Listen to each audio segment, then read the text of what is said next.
Hello, everyone. Welcome to Common Censored. This is the show where we talk censored stories and people, sensible solutions, and common ground movements to fight and build. And sometimes other stuff. And that was the voice of Eleanor Goldfield. Just the disembodied voice. The always amazing co-host. I am Lee Camp. And thanks for joining us. Glad you're here. This is the final episode where Eleanor's not nearby. So that also means we will hopefully have a live stream this weekend, I think. First time in a while. So we'll dive back into it. Welcome to 2021. As a meme said that I believe you sent me, everybody just walk slowly and don't touch anything. Don't touch anything. Yeah, no one walk into this year like, yeah, this is my year, whatever. Like, just be very quiet and calm. Walk slowly. No sudden movements. Don't touch anything. Because I think we can sum up 2020 with, this is why we can't have nice things. Yes.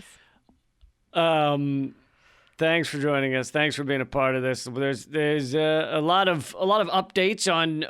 I figured we start with those on previous stories we've brought you, but obviously many of these are ever changing, ever metamorphosizing. Is that a word? and the one that I'm like currently hitting refresh as we tape this to find out whether we have an answer or not. Although when you're listening to this, you'll likely know the answer, is whether Pelosi has gotten the votes she needs to be again voted Speaker of the House.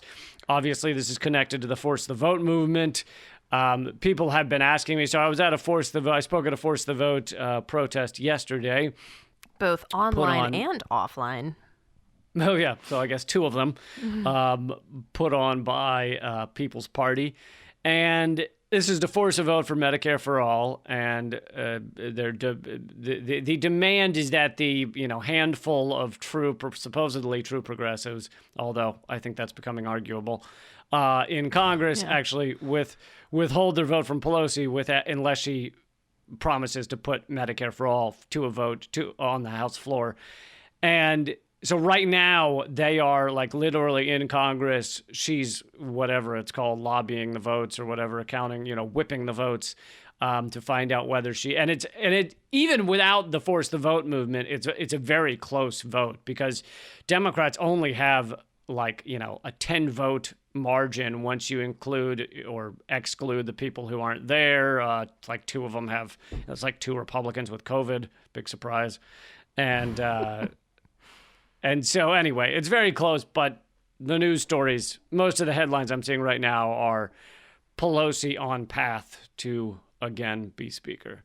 So I don't think the votes happened yet, but. Yeah, well, and this also, I've seen a lot of chatter on the Twitter sphere about how the so-called progressives, which of course, this is something that as a word nerd, I'm very interested in. Like, what does it actually mean to be a progressive? I saw that somebody had put up on Twitter the other day a little. Sorry, my English is not stellar these days. A little snippet of AOC talking about how, we have to bring the ruckus, and I think we mentioned this last time too. But it's like. This is a familiar story, right? Where the Democratic Party is where movements and where progressive concepts go to die. It's basically it's basically like a chamber that you get put into where they suck all the air out, and then you're just left there gasping for air, and then you eventually die and become one of the zombies of the Democratic Party.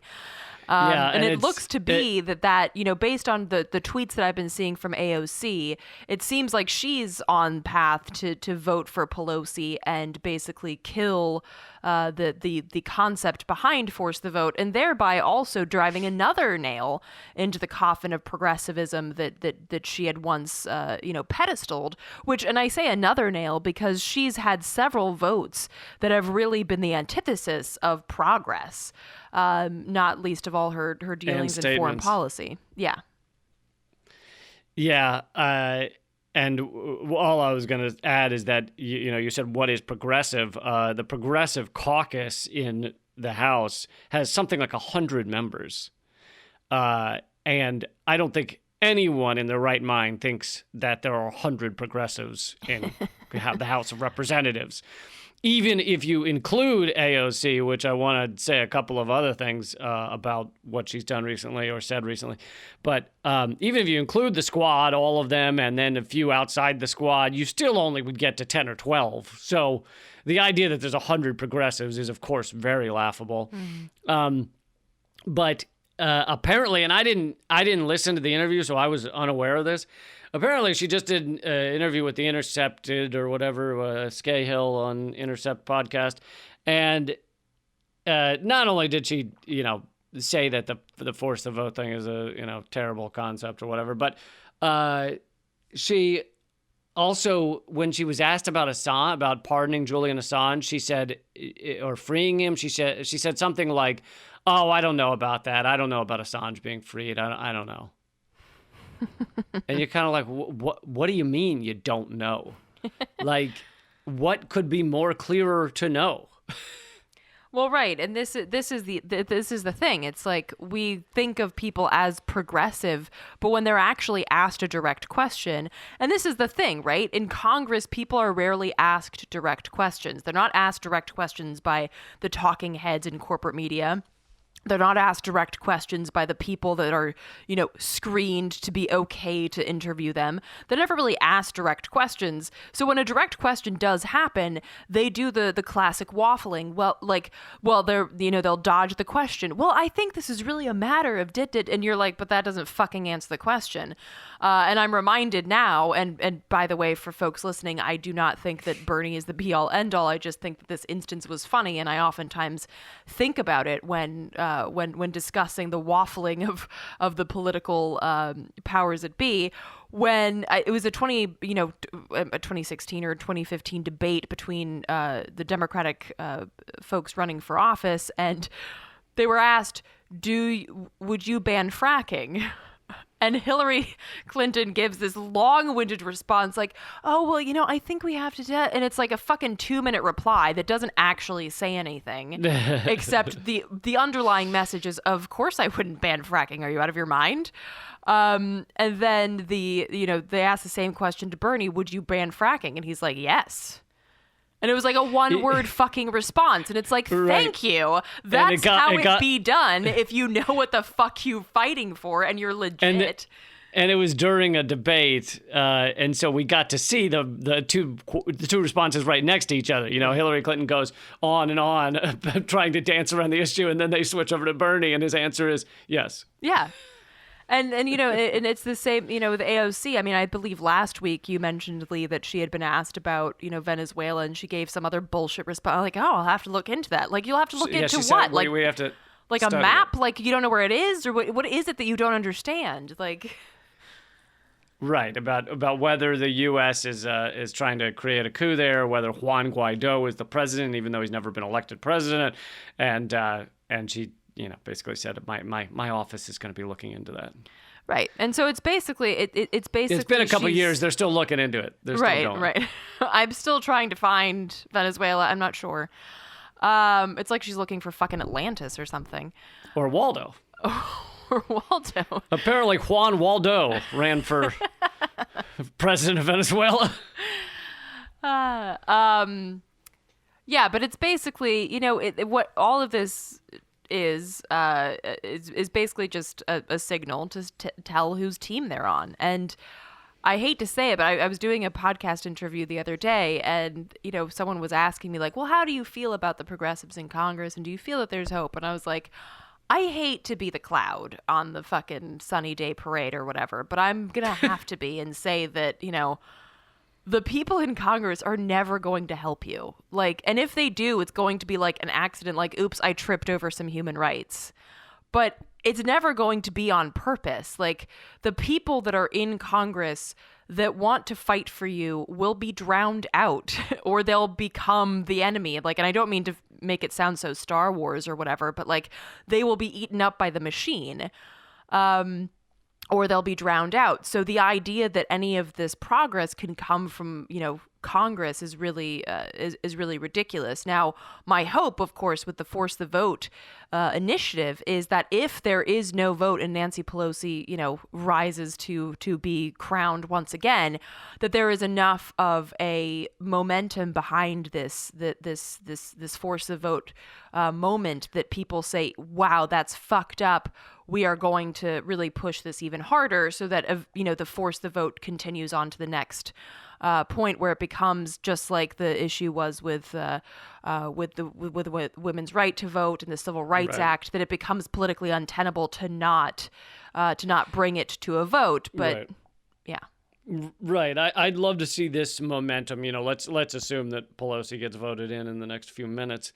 I would love to see this momentum continue. And honestly, if some of the squad or whatever want to prove that they do care immensely about Medicare for all, despite not willing to let it, that they're not willing to let it get in the way of their vote for Nancy Pelosi. If they really wanted to show that, they could still, vote for Nancy Pelosi, not that I think they should, and then make a speech, a Twitter video, a tweet, a statement on Facebook, whatever the fuck they want to do, where they're like, but I am all for forcing the vote, and I think we should have a vote tomorrow on Medicare for all, and let's do it, and here's how we can do it. Like, they could come out and say, really just continue the energy for force the vote, despite the fact that Nancy Pelosi is now speaker. And I'm not saying that would repair the kind of damage or faith that's been lost in some of these characters, or personalities, but I think it would show that there's something in them that still cares to get Medicare for all, rather than just, oh good, we shut up the actual left wing and now we can move on with our business because we got that done. Yeah. We shall see. So go ahead. No, I just said we shall see. We wait with bated breath. Yeah. And by the way, I think Star Wars comparisons are perfectly apt because there's a definite dark side in most of Congress. And Mitch McConnell looks like an Ewok. So no, Ewoks are so cute. He looks like a fucking demonic turtle. Like an evil Ewok, but neither of them have necks. So I feel like. But but Ewoks are so adorbs. They're all furry and they live in trees. They're fucking cute, dude. He's furry. No, he's not. All right, fine. Whatever. There is nothing about Mitch McConnell that is cuddly. What about the octopus-faced guy? Does he look like that guy? There's something going on there. Wait, aren't you? Anyway. Now you're on to like Pirates of the Caribbean. There's a definite octopus-headed guy in Star Wars. What? Do you not recall? No, anyway. I do not recall. Like the new ones or the old ones? Both. Oh, I do not recall. They're on the good side. They're the good guys. I don't recall an octopus-headed person. Sorry. Well, that's it. You're fired. So the other protest that I just came from was to free Assange, yet another protest. The reason another one is happening now is because the judge tomorrow, but it'll actually be beginning at 5 a.m. our time because they're ahead of us in the UK. And tomorrow being January 4th. Sorry, yes, I know many of you might not be listening to this till Monday or even later in the week. But anyway, you may also know the result of this by the time you listen to this podcast. The judge is going to give her ruling on the extradition of Assange. While I absolutely think that she should say no, he should not be extradited and he should be released immediately. I think that's highly unlikely that whenever you're listening to this, that Assange will not still be in prison. And anyway, I don't know if you want to speak about that. Yeah, I mean, well, it's pretty clear that she has not been a fan of Assange. She's an imperial judge, just like the ones here in America. You don't get to that position unless you are a big, dripping fan of the empire. Well, and so this judge Deborah Taylor, who basically who gave Assange the maximum sentence for bail jumping, which is, I believe, 50 months, which he already served, but then he was handed down another sentence, basically. Well, they indicted him for the Espionage Act, right? And the UK was like, oh yeah, yes, of course, yes, no, absolutely. And this judge Deborah Taylor, and I'm reading from Glenn Greenwald's piece that he wrote about Assange recently, that's called "The Kafkaesque Imprisonment of Julian Assange," which is a brilliant piece if you want to check it out on his Substack. But he writes, quote, Judge Deborah Taylor sneered at his sentencing hearing, saying that he used his asylum at the Ecuadorian embassy to insult the British judiciary. Okay. You have insulted the empire! Because I think that's all that he was thinking when he walked through those doors was, what a fucking middle finger to the Brits. Yeah, I think he was mainly thinking, I'd prefer not to be tortured. Right. And she said, quote, it's difficult to envisage a more serious example of this offense.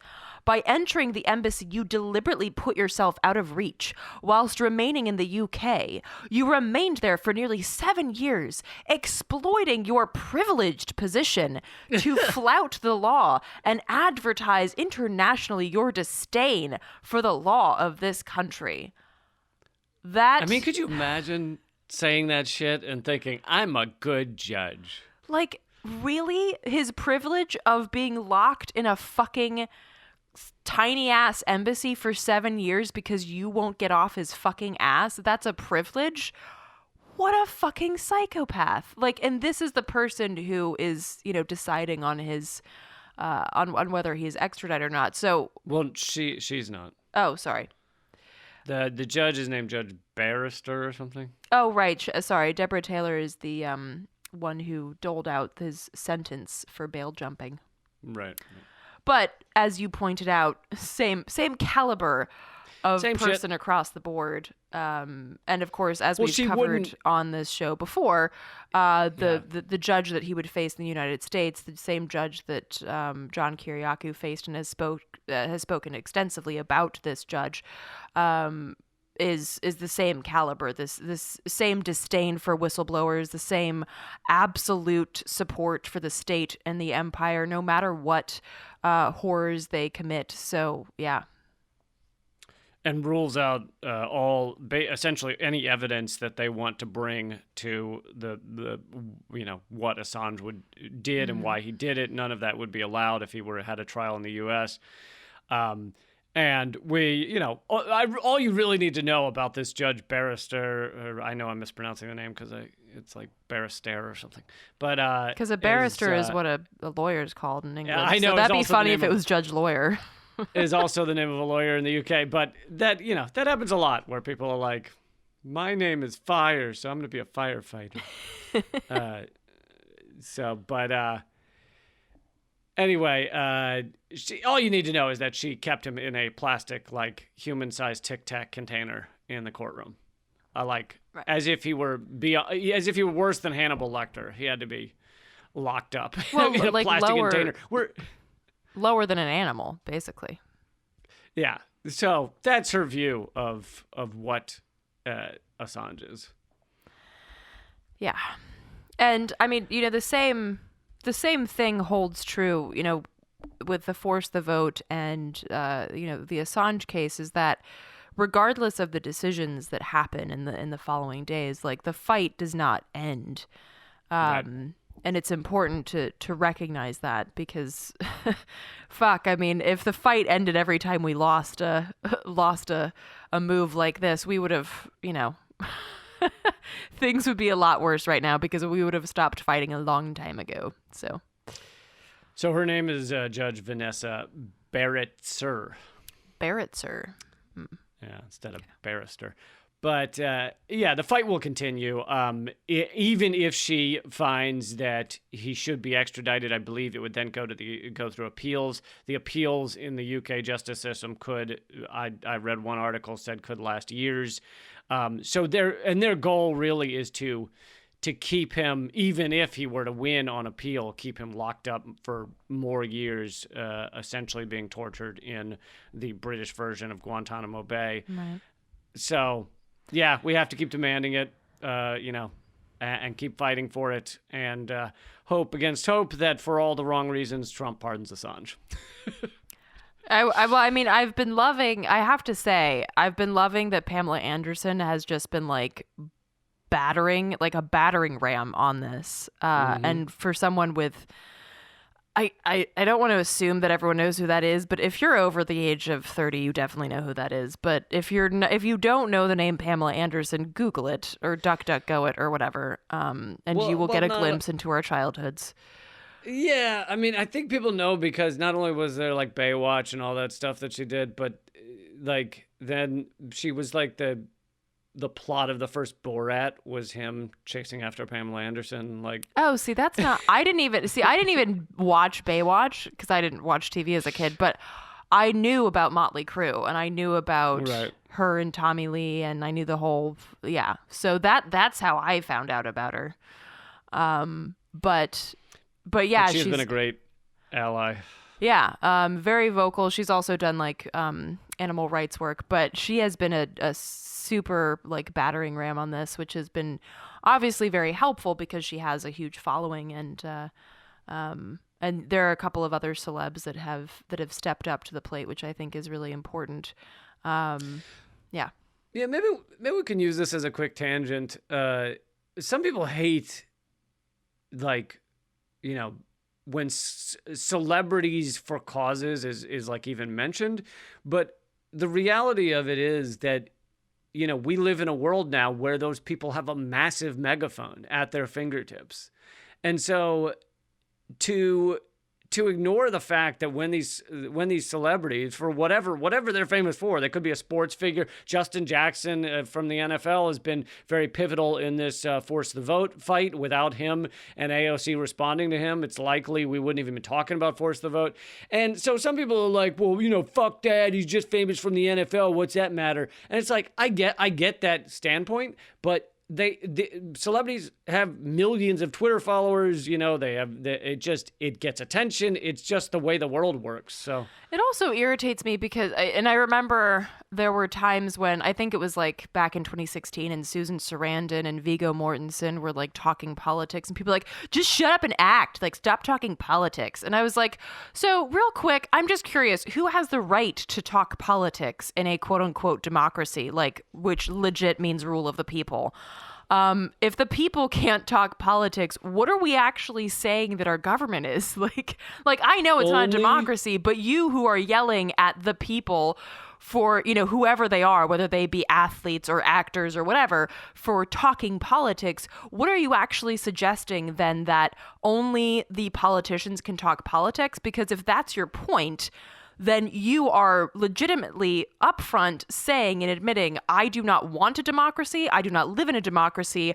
I want my rulers to talk politics and I want to play Nintendo or whatever the fuck it is that you do. Like, who has the right to talk politics, you fucking ass? Only reality game show hosts have the right to be president. No, it's of course laughable, the whole shut up and act thing or shut up and play football thing. I mean, yeah, I think politicians, the people in Congress, the people that are president, the cabinet, all those things, they are the least qualified to talk about or make decisions in the country. Absolutely. Because they have risen to that position, the vast majority of them, by being sociopaths, by being very wealthy and demanding, more attention and power. And so I would far rather we had a government that was just for, like, each policy, each congressional position, representative, senator, was just forced upon somebody like a librarian or a janitor or something. It was like, for 2 years, you're now a senator. And you're like, oh, fuck, man. Yes. I got senator duty. Well, and to be fair, like the original concept of being a politician was public office. Like you were doing a public service. So it was kind of, it's kind of supposed to be like, jury duty, right? It's the same idea. Like, well, I am doing this because it's my job in a democracy to hold this space. Now, of course, the United States was never conceived as a democracy, so that's fucking bullshit. But in an idealized version of the United States, the concept was public service, not a lifelong fucking cushy revolving door bullshit where you make a lot of money by ensuring that people remain poor and oppressed. But to another, go ahead. No, go ahead. Well, I was just the public service thing now, of course, has become beyond meaningless. I mean, it's offensive when people say it. And I've heard like defenses of Pelosi on like mainstream media where they're like, she is very wealthy. She doesn't need to be doing this, but she has given of so many years to public service. And you're like, oh, go fuck yourselves. Yeah, that's why she's doing it. She just cares for the people. Right. Yeah. It's like when Hillary Clinton said, I've been doing this for 3 decades, and the memes just started flooding in like, shit, that's one hell of a crime spree. Which is really what it is. But to another point on this lovely tangent that we're on, like, I think that, it's very important, as somebody who believes in horizontalism and not like these hierarchical systems, I think it's important to not place power in these celebrities. So for instance, like we shouldn't look to Susan Sarandon or anybody else. Is it Justin Jackson? I'm sorry, I'm shit with names. That's correct. We shouldn't look to Justin Jackson or whoever to become the figurehead and the leader of these movements. It's very important that the power remains in the grassroots. So I think the danger is, and I do know people that have voiced these concerns, and I think these are legitimate concerns, not the concerns that, well, they're talking politics and they throw a ball for a living. I think the legitimate concern falls with, okay, well, are these going to be the new quote unquote leaders that are not like chosen by the grassroots, that are not, that aren't actually living these lives? Because let's be honest, a lot of these celebrities do have cushy lives compared to the people that are, at the front lines of these problems. So they shouldn't be the ones making decisions on behalf of these movements. So I think that's a legitimate concern. Yeah, definitely. And to his credit, Justin Jackson he's viewed himself in the Force the Vote as helpful as a megaphone, but at no point has he been like, look, here's how you organize a protest, folks. All right. Oh, and I'm not saying that he's trying to like steal power in some Machiavellian twist or anything. No. I was agreeing with you. I was saying that he is doing it the right way, where it's like, I have a voice, a megaphone, 10 million Twitter followers. AOC responds to me when she doesn't respond to you. And so he's using that megaphone, as is Jimmy Dore or myself or you, for that matter, by talking about these things. But he's not an activist that I know of, in terms of like, I don't think he's had a lot of protests in his life or things like that. And so he's not saying, he at no point has he said, this is how to make this work. He's just said why Medicare for all needs to happen now. Right. And I think, that's incredibly important. And I certainly didn't mean to suggest that he's trying to take anything over, but I do think that's a legitimate concern that people have voiced. And so I think, for these spaces and these movements that are finding that there's a lot of celeb support, just like with Dapple, Leonardo DiCaprio was like, hey, I'm on your side, but at no point was it like, we are led by Leonardo DiCaprio. Right. So it's just, and again, I don't think he was like offering to take control of it, but it's just something to like keep in mind and ensure that the power remains with the grassroots, and that things don't get eaten up by this sort of celebrity machine. But yeah, I think like the megaphone effect that you talk about, Lee, is super important. And it's super important that we And I think this is kind of that juxtaposition. It's the whether we're amplifying or we're talking for people, like that's that difference. Like for someone like Justin Jackson to amplify is so fucking vital and awesome and rad, as opposed to times in the past where there have been celebrities that like, let me talk for the voiceless. And it's like, no one's voiceless. They're just silenced. So let's not. So yeah, that's my input on the tangent. I think it was a quality tangent. Thank you. Thank you. I'd put that in our top 10 tangents. You can't call the top 10 tangents on January 3rd. That's a little premature. Yeah, it's our top 10 tangents of 2021, I feel like, so far. But yes, and also I feel like we don't need to spend that much time on this episode talking about how fucking important Julian Assange is and how terribly he's been tortured over these years, because we do it so often. But of course, that also does not mean that it shouldn't be mentioned again. And so yet again, we're saying, pay attention to Julian Assange. He is not just one person, but he represents whatever remnants of freedom of speech and freedom of press we have in both our country and the UK. And it's just despicable what's being done to him. And on top of that, of course, and we've talked about this before as well, just the lack of mainstream media standing up for him. You even have the so-called real left in Congress, like AOC, saying, I don't know about freeing Assange. Like, it's just the fucking cowardice, the lack of a backbone in all of these people to stand up for him is just pathetic beyond belief. And before we move on, I just want to, because Glenn Greenwald's article on this was so beautifully written, and I just wanted to, if I may, share a quote. Oh, you may. Oh, it be. Share a quote from the article. So again, this is Glenn Greenwald's, and you can find it on his Substack, which is just greenwald.substack.com. Quote, those who do not seek to meaningfully dissent or subvert power will usually deny, because they do not perceive, that such dissent and subversion are, in fact, rigorously prohibited.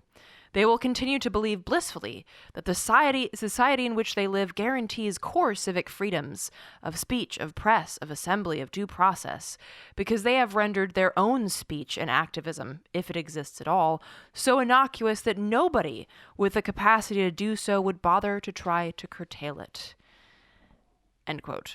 And yeah. I think that's just so beautifully put, and it really speaks to not just the situation with Assange, of course, but what we see happening with, across the United States, these anti-protest legislation, trying to silence and jail dissenters, how Antifa is treated compared to actual armed terrorists, how, an actual terrorist is treated in the press if he's white compared to, if someone is black or brown. So this sort of, that quote and that understanding of how our society is structured is really vital in understanding kind of the larger issue of the fact that there is no democracy in the United States. There is no freedom of press or speech or assembly or any of that, unless you already agree with the the ideas and the ideals of the empire. Yeah, well said. And I just wanted to, before we move on, I wanted to mention one other protest that's happening in D.C. This is a heavy protest week. You have Force the Vote, you have Assange, and then the other one that's happening this week, which is all the mainstream media is talking about, because they can't talk about the other two. The other two protests are top secret. But the only one they're talking about is Trump is, calling groups of white supremacists to come to D.C. and see how much havoc they can wreak. And I was doing an interview with someone who says they agree with me on most things. They agree with me on Assange and everything, but they disagree on Trump's losing the election.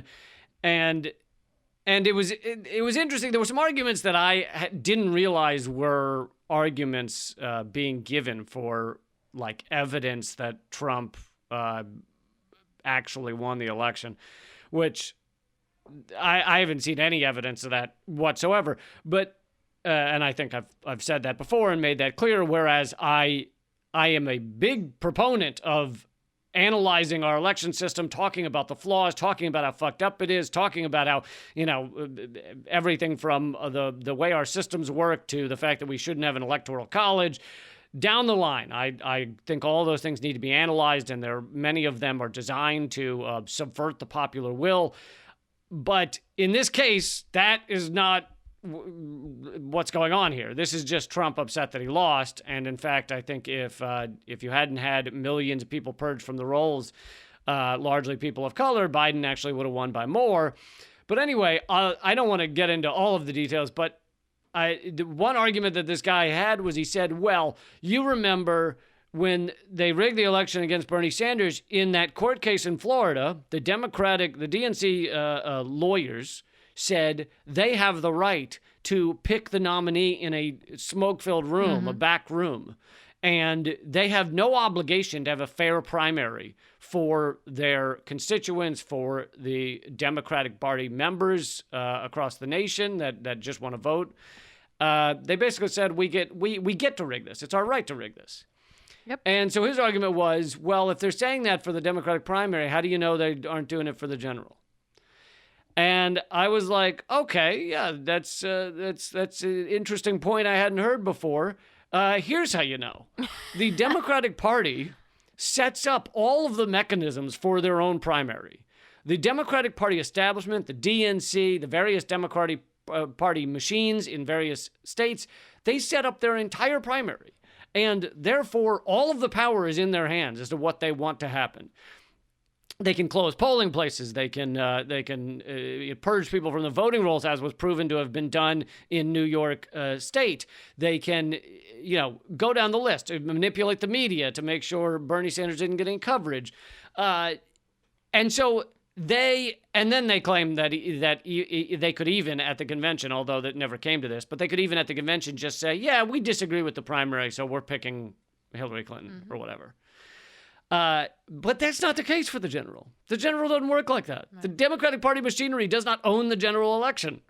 In all the states, it is a combination of Republican and Democratic Party elite that are overseeing this machinery, and there is no one claiming that the Democratic Party has the right to go in a back room and pick the actual presidential winner. Right. So to me, those are completely different things. It's absolutely, and no one's and also no one's saying, well, no one here anyway.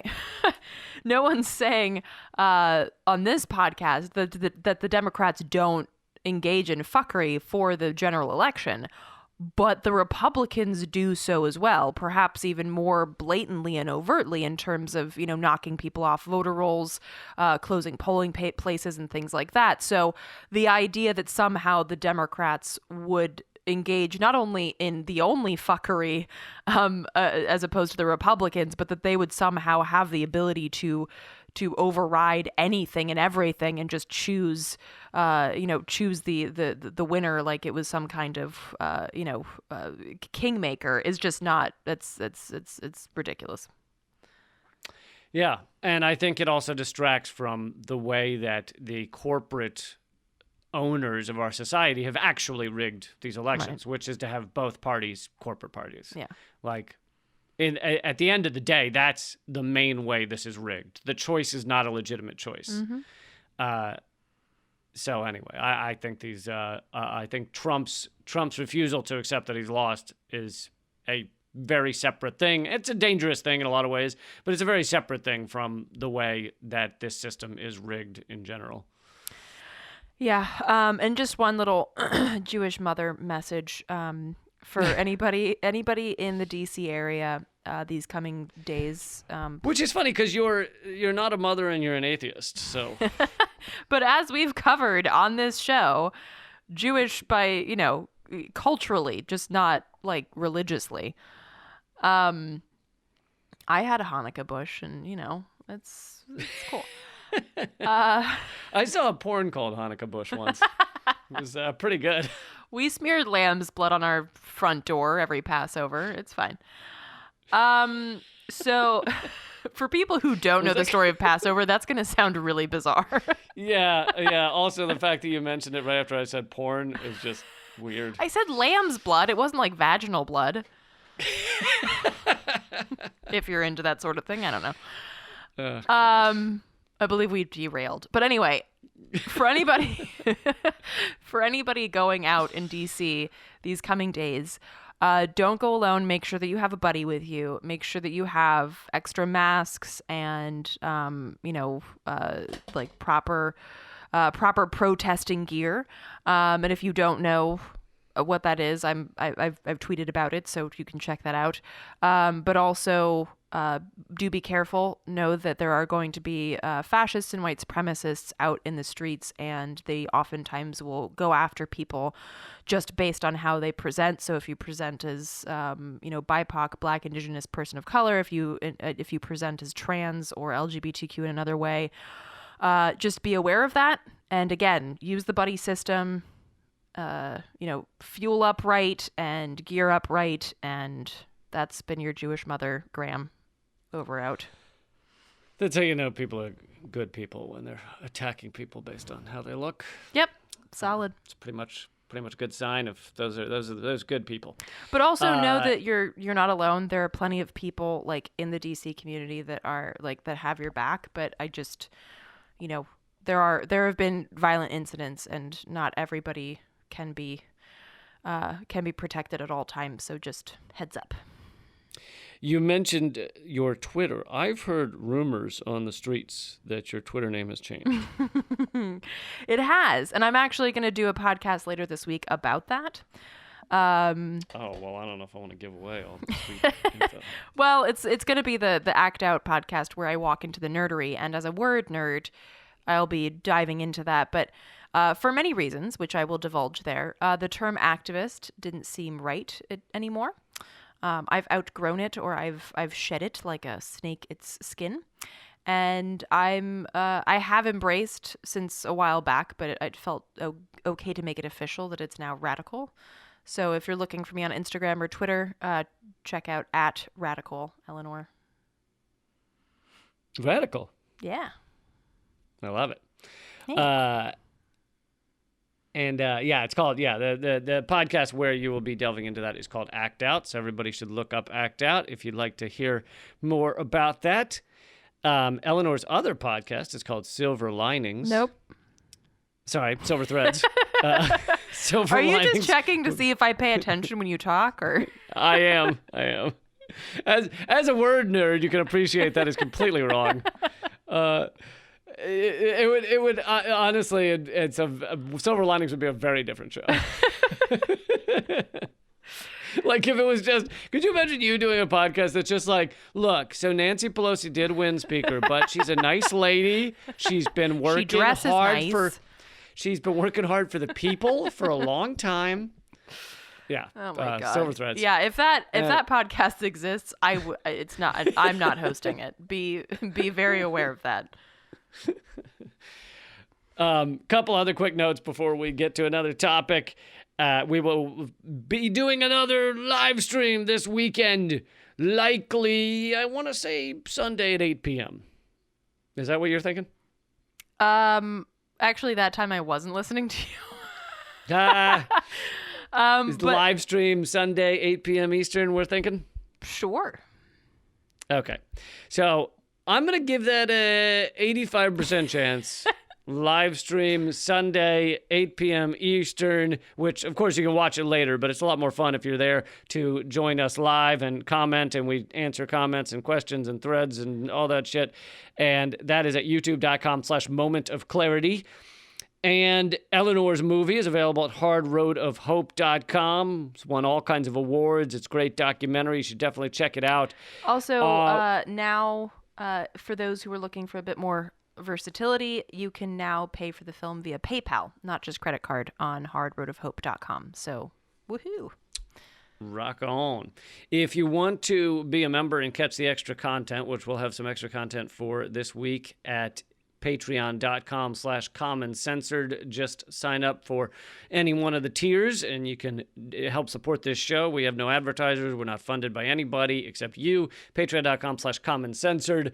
And I'll just conclude by saying my book is still 20% off if you use the coupon code, the initials to the title, bullet points and punchlines. So it's BPAPL, and that's at leecampbook.com. All right, let's do one more topic before we dip out. Cool, and this is actually this is some good news.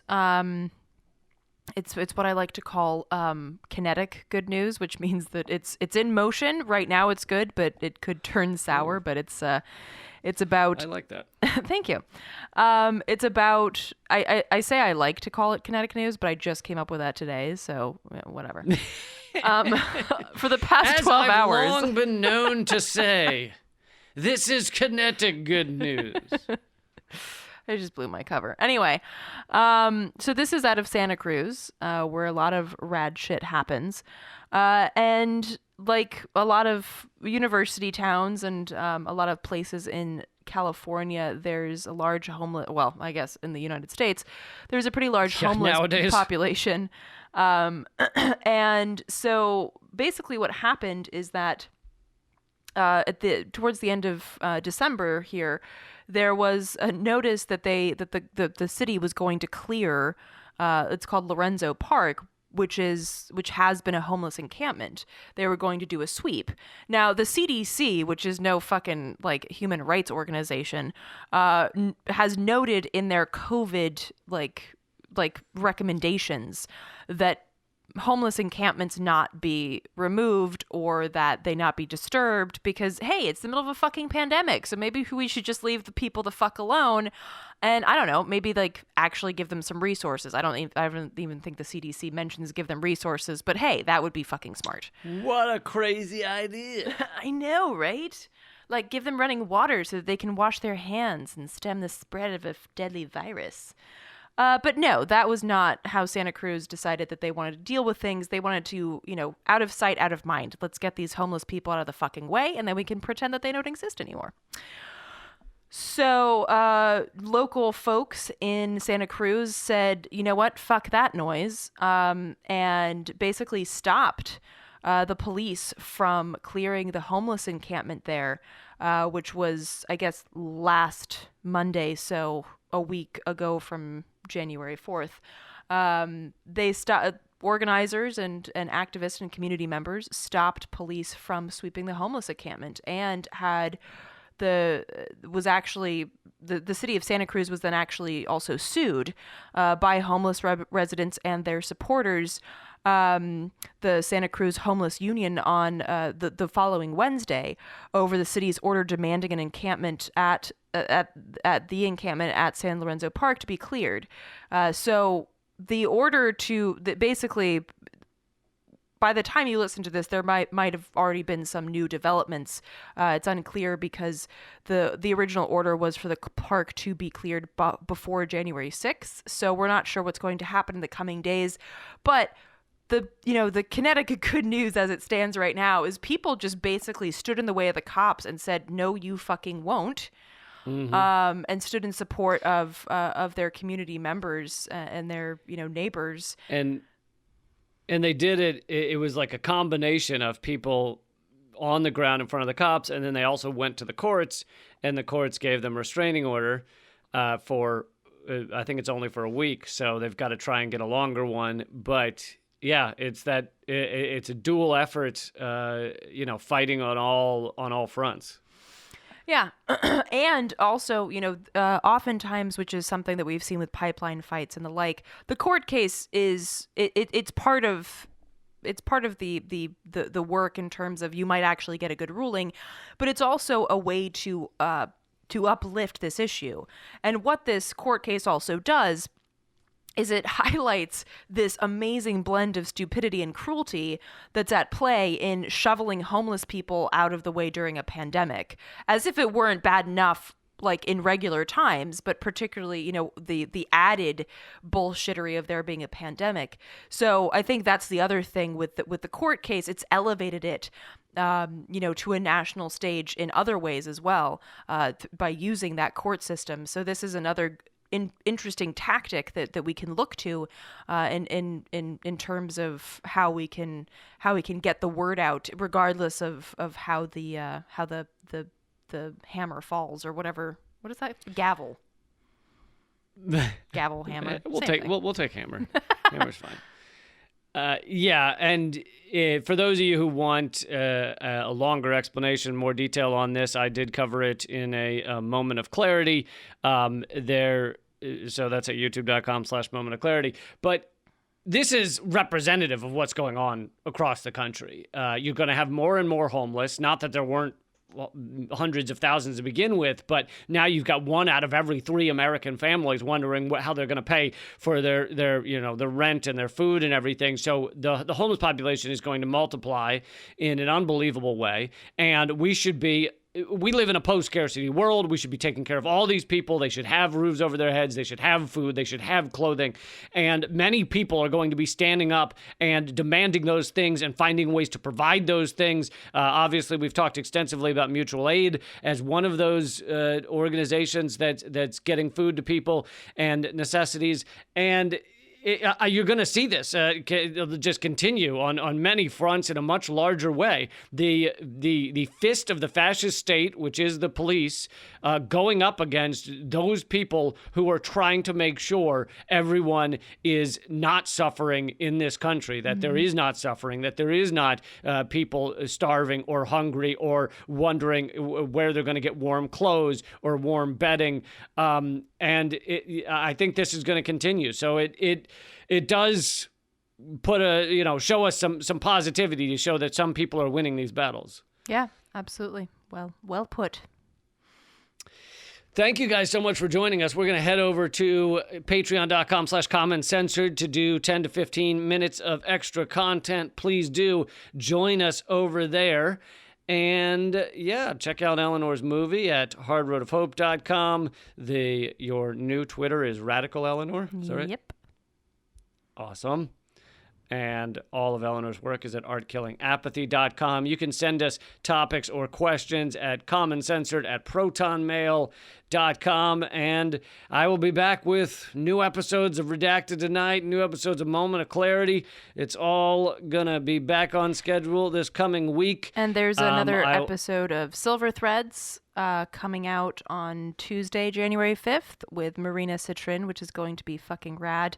There's another episode of Act Out coming out this coming Friday, which I believe is the 8th, I want to say. So, yeah.